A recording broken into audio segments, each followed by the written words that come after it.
Salve, salve, senhoras e senhores, bebuns e bem boas deste Brasil dantes muito mais varonil. E eu já vou abrir aqui o meu tradicional chopp Ribeirão para a gente começar essa conversa de hoje. E eu começo essa conversa com uma pergunta que, se não de fácil e óbvia resposta, uma pergunta que parecerá a todos até despropositada, coisa de quem realmente está entornando. Vou perguntar o seguinte: você, meu amigo, você que está me vendo, você ainda caça e pesca?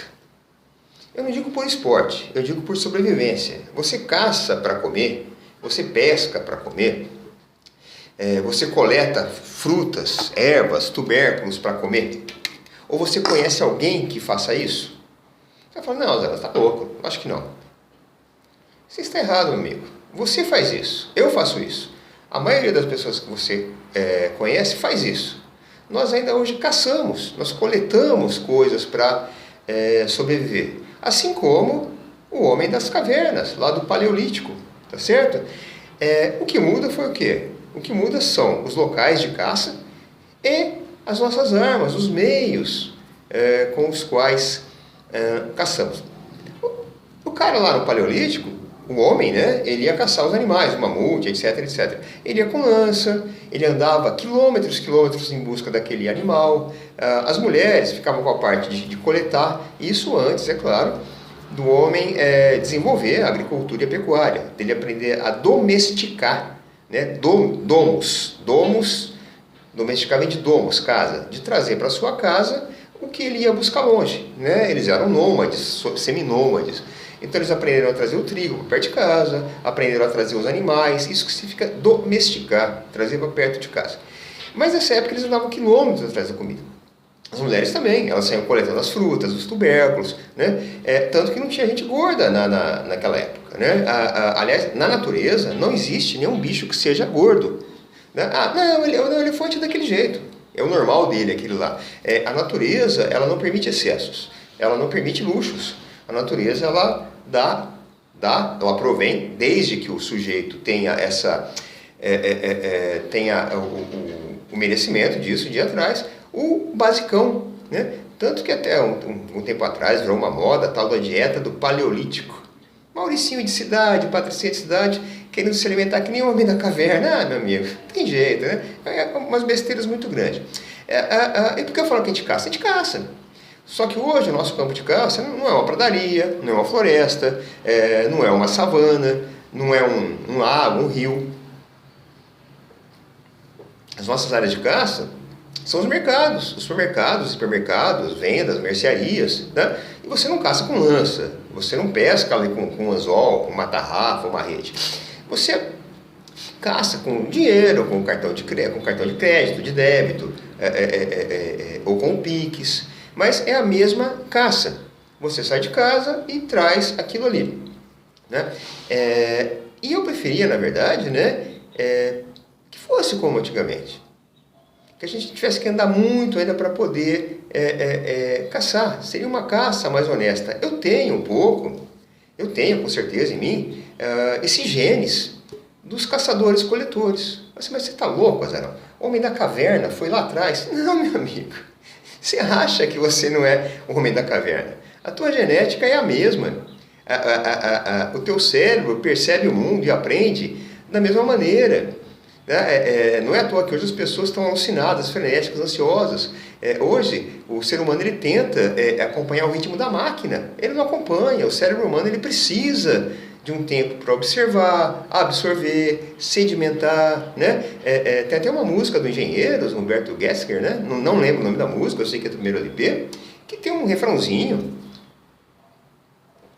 que ele fala: e você, que tem ideias tão modernas, é o mesmo homem que vivia nas cavernas, né? É o mesmo homem, né? E por quê? Os nossos genes são os mesmos genes desse pessoal que veio passando ao longo do tempo. A espécie humana, ela teve alguns momentos críticos em que ela quase foi extinta, o que deveria ter sido para o bem do planeta. Você vê que a natureza vem tentando. É que o ser humano ele escapa daqui, é um bicho meio liso, não é? Uma delas, por exemplo, chamado de gargalo do Pleioceno, se não me engano, Pleistoceno, coisa de 1 milhão de anos atrás, 900 mil anos mais ou menos. Nessa época, períodos prolongados de seca, desgraças naturais quaisquer, né? Diz que eliminou na época do Pleistoceno, há 900 mil anos atrás, há 900 mil anos só, né? Atrás já fica a redundância. Diz que 99% da população. Nessa época, sobraram um pouco mais de 1.200 indivíduos. Não sei como se sabe disso, mas existe essa informação, o gargalo do Pleistoceno. E esses 1.200 indivíduos, eles sobreviveram, eles eram mais resistentes, eles tinham uma genética melhor, e eles foram repovoando de novo ali, repondo essa população humana, não é? Depois teve uma outra também que chama catástrofe do Toba. É do Toba mesmo. Você pode procurar que eu não estou inventando, do Toba. Essa se deu perto de 100 mil anos atrás, 80 a 100 mil anos atrás. E a população humana, na época, ela foi reduzida a coisa de 10, 20 mil seres humanos, né? Era para extinguir. Esse pessoal se recuperou, foi proliferando, e estão aí os 8 bilhões. Então, na verdade, esses 8 bilhões, independente de crença, raça, etc., né, nós somos descendentes desses poucos milhares de Adões e de Evas. Nós temos esses genes. Né? Nós somos homens da caverna. A gente tem óculos, bota uma roupinha, mas a nossa genética é de homem da caverna. E as nossas necessidades também. Né? Não é à toa que quando tem uma oferta no mercado, a mulherada vai brigar. Por quê? É a caça. Ela está brigando pela caça. A Black Friday, nego, se atropela. Por quê? É a caça. Ele está brigando pela caça. Isso não mudou. Né? Isso não mudou. Isso foi sendo amortecido. Todas as pessoas acham. Não. É Humberto Gessinger. Você que tem ideias tão modernas, é o mesmo homem que vivia nas cavernas. E eu tenho esses genes. O primeiro gene que eu sei que eu tenho é do guardião. Existia um guardião que ficava na porta da caverna. Né? Tinha ali a fogueira e tinha o guardião da porta da caverna para ressachar qualquer ataque de algum animal, um urso, um tigre de dente de sabre. E por que eu sei que eu tenho isso? É o que o pessoal chama de toque, meu amigo. A porta, antes de eu dormir, eu confiro a porta não sei quantas vezes. Em épocas assim menos atacadas, eu devo conferir a porta umas 5, 6 vezes.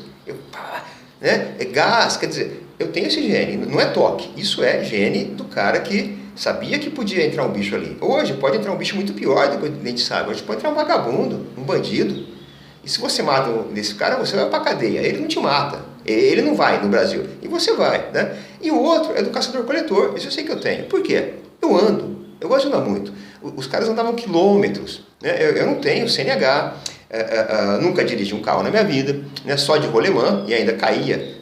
Arrancava a tampa do dedão, nem no carrinho de rolemã era bom, nem aqueles carrinhos de batida de parque de diversão, eu prestava, eu tomava cada porrada ali, sempre me fugia, então eu nunca fui bom com isso mesmo, e eu gosto de andar. E no que eu vou andando, mesmo que eu more num centro pavorosamente grande, já, indo para os 800 mil habitantes, e com previsão de uns 100 mil para os próximos 4, 5 anos, para chegar quase a 1 milhão, inchando de maneira assim, tumoral. A cidade aqui cresce como se fosse um tumor, de forma desordenada, não é? Certas partes da cidade ainda tem bastante árvores plantadas, a gente vê em mato, desde que você observe. Então, por exemplo, no meu caminho, de volta, eu tenho vários caminhos, né, várias rotas que me levam ao mesmo lugar, infelizmente, não consigo sair do mesmo lugar, né? A chegada e o destino são os mesmos, embora os trajetos sejam diferentes, né? Antes os destinos fossem diferentes, mas enfim. Eu, por exemplo, eu sei manjericão, por exemplo. Faço pizza de sexta-feira. Eu não vou comprar um maço de manjericão para usar 4, 5 folhinhas. Tem 4, 5 lugares que eu sei que eu volto, quando eu volto, que eu sei que eu pego um manjericão ali, planto algum, tem certinho. Boldo, se eu precisar de um chazinho de boldo, eu sei onde tem. Alfavaca, que é um chazinho muito bom também, sei onde tem. Pimenta rosa para tempero, chamada aroeira, também sei onde tem. Malva, hibisco, capim-cidreira, pelo meu caminho, se eu precisar, eu sei onde eu posso coletar. Eu vou andando e vou olhando, vou coletando. Né? Frutas, ainda tem muita árvore frutífera plantada na região do centro, o bairro que eu moro. Acerola, pitanga. Acerola eu como quase todo dia. Quando eu vou para o trabalho, eu como 3, 4 acerolas e a minha dose de vitamina C diária já está suprida, já está complementada. Que mais que tem? Goiaba, quando é época de goiaba, jambolão, que parece uma azeitona preta, jambo, tanto do amarelo quanto do vermelho. O vermelho é mais gostoso, né? Eu gosto dos morcegos também, eu disputo com os morcegos. Que mais que tem? Amora, época da amora também, aí eu disputo com os periquitinhos, periquito adora uma amora. Tamarindo, tem muito tamarindo por aqui, eu pego os tamarindos, eu trago para casa, só eu que como, porque aqui ninguém acha na rua, bom, sobra mais para mim. Graviola, né? Tem uns 2, 3 lugares que eu sei que tem graviola, quando eu passo e está ali, eu pego e trago. Fruta do conde, carambola deu uma sumida, tinha uma época que tinha muita carambola, né? Eu gosto muito de carambola, pegava e trazia também. Tem até uma frutinha que hoje não é muito comum, que é o araçá. Tem um lugar que eu passo, eu sei que tem ali a coisa do araçá. Então, eu sou meio que esse caçador-coletor. Eu ando e vou vendo as coisas, né?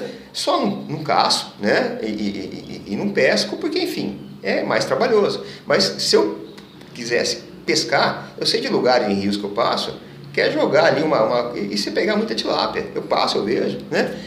Então, eu tenho essa coisa do caçador-coletor. E eu acho que eu até preferia que fosse assim, de eu trazer as coisas de uma caminhada longa do dia, do que ir no mercado. Mas você está louco, Azarão? Naquela época lá, você já poderia ter sido devorado por um bicho, você teria morrido de alguma doença que não tinha remédio na época? Sim, com certeza eu teria morrido com uns 30 anos, se muito. E daí? O que eu teria feito naquela época com 30, que eu já não fiz hoje com quase 60? Eu teria comido, me alimentado, do mesmo jeito. Teria trepado até mais do que acho que eu trepei, na certa. Teria deixado um monte de filho, morria e é isso. Não tem muito. A história humana é isso aí: nascimento, cópula e morte. É o que se eu posso fazer nascimento, cópula e morte em 30 anos, em vez de 60, eu acho que é vantagem. Mas o sofrimento que você teria, períodos de fome, sim, o pessoal ficava meio sem comer, né? Dependia de achar. Mas o sofrimento que a gente tem hoje, ansiedade, depressão, insegurança, eu acho isso muito pior, né? A pessoa tem infarto, ela vai para o Alzheimer. Não tinha Alzheimer naquela época, o cara não ficava velho o suficiente para ter Alzheimer, né? Tudo isso que eu falei aqui, essa depressão, essa ansiedade, essa insegurança, esse medo que a gente tem, essa saúde que é debilitada, o risco de ficar senil, para mim isso são predadores muito piores que o tigre de dente de sabre. O tigre de dente de sabre, se você fosse presa dele, numa mordida ele já te degolava, você nem sentia, acabou. Agora, vai morrer de um câncer, meu amigo, vai morrer de um Alzheimer, vai passar a vida inteira em depressão, com medo das coisas. Eu acho muito pior. Né? Então naquela época você andava, caçava quando tinha, não tinha, e você ia se virando. Né? Eu acho que eu me daria muito melhor naquela época do que hoje. Né? Não sei se eu seria feliz, porque na época não havia esse conceito de felicidade. A felicidade é um conceito, é abstrato, intangível e inatingível, né? Mas também eu não teria tempo de ser tão infeliz. Né? Eu não teria tempo de ficar pensando na vida, eu teria que cuidar da vida. Né? Eu acho que eu me daria melhor naquele tempo. Né? E por que eu estou falando tudo isso aí, né? Esse negócio de coletor e caçador? É que hoje, repito, sexta-feira eu voltei do serviço, do trabalho, passei num dos lugares que eu sei que tem manjericão para eu fazer a tradicional pizza de sexta, a pizza do Azarão. E aí eu lembrei, falei assim, eu estou meio agitado hoje, não vou querer tomar meu remedinho para dormir, porque amanhã é sábado, não vou, mas eu vou fazer um chazinho. E um chá que eu gosto muito é o da erva cidreira. Não é o capim cidreira, capim limão, capim santo. É a erva cidreira. O capim é um capim, essa erva é uma folha. É a chamada melissa também. E ela tem um cheiro muito gostoso e tudo. Minha esposa não gosta, diz que cheira mijo de gato. O povo aqui é difícil, o povo aqui não é caçador-coletor. Se amanhã sobrevier um apocalipse, só eu sobrevivo aqui em casa. Quer dizer, só eu tenho a mínima chance de sobreviver. E eu fiz um desvio do caminho, que eu passo por uma casa onde tem umas árvores na rua, e no pé de uma dessa árvore tem uma toceira, né, da erva cidreira, da melissa. Fazia tempo que não passava por lá. Falei, eu vou lá passar hoje, pegar. Quando eu chego lá, meu amigo, cadê? Sumiu. Só estavam os talos. Algum filho da puta, não sei por quê, por que razão, cortou. Tá ali a árvore, e cortou totalmente ali. Não havia motivo. Elas vivem ali em perfeita harmonia, enfim, e cortaram. E eu fiquei sem a minha melissa, a minha erva cidreira, né? Eu lembrei, né? Inclusive uma piada com Astinha, que ele conta, a veinha, viúva, né? Todo dia ela ia lá à noite no cemitério, no túmulo do marido, e dava uma mijadinha em cima do túmulo do marido. Como diz o Costinha, cada um chora por onde lhe dá mais saudade. Ela mijava na terra. Um gaiato viu isso aí lá, um moleque, falou assim, vou comer essa velha. O que ele fez? Sabe a hora que ela chegava, se enterrou e deixou sua pistola para fora. A velhinha foi, no escuro, não viu? Sentou, sentiu o negócio, apalpou, estou reconhecendo, sentou, daquela mijadinha, foi embora. No outro dia, voltou e foi. Aí um belo dia, o cara não pôde ir. A velhinha foi lá, sentou, apalpou no escuro, apalpou, não achou. Você, que moleques, filho das putas, já arrancaram o meu pezinho de caralho que estava crescendo aqui. Mas arrancaram o meu pezinho de melissa, meus amigos, né? É uma maldade, isso é uma maldade. E, aliás, o Costinha, né? O Costinha é uma figura, eu molde do Costinha. Falando de caçador-coletor, o Costinha ele já fez o papel de um caçador num filme chamado As Histórias que Nossas Babás Não Contavam. É uma paródia da Branca de Neve, porno chanchada, é uma putaria, né? que é aquele típico humor brasileiro que eu comentei no vídeo anterior. E o Costinha ele faz o papel do caçador, que a rainha contrata para matar a Branca de Neve. Só que o Costinha é um caçador de viado, assim, eu caço viadinho, espingarda de matar viada, né? Aquelas coisas, né? E a Branca de Neve era não sei se é viva ainda, uma mulata belíssima, gostosíssima, uma mulher muito bonita mesmo, Adélia Fátima, e ela era a Branca de Neve, essa mulata, né? Tinha o sucesso à noite. Enfim, ele vai, e ela percebe, e ela dá para ele, dá pro Costinha, né? Você vê que a pessoa tem apego à vida, para dar pro Costinha tem que ter muito apego à vida, né? E ele mata lá um viadinho, entrega lá para a rainha, o coração.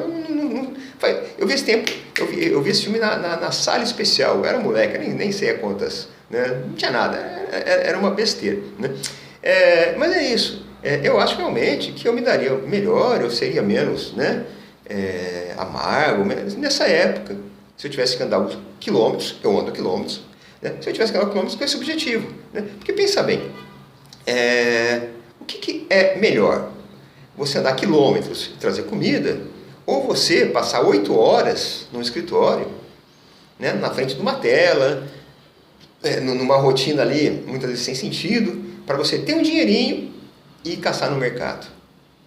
Eu preferia passar, não 8 horas, eu preferia passar 12, 14, 16 horas andando, caçando, do que passar 8 horas para ter a minha arma de caça hoje e ir no mercado. Eu acho que fazia muito menos mal, tá? Mas isso sou eu, né? E aqui, sexta-feira, vamos continuar. E é isso aí. Até a próxima.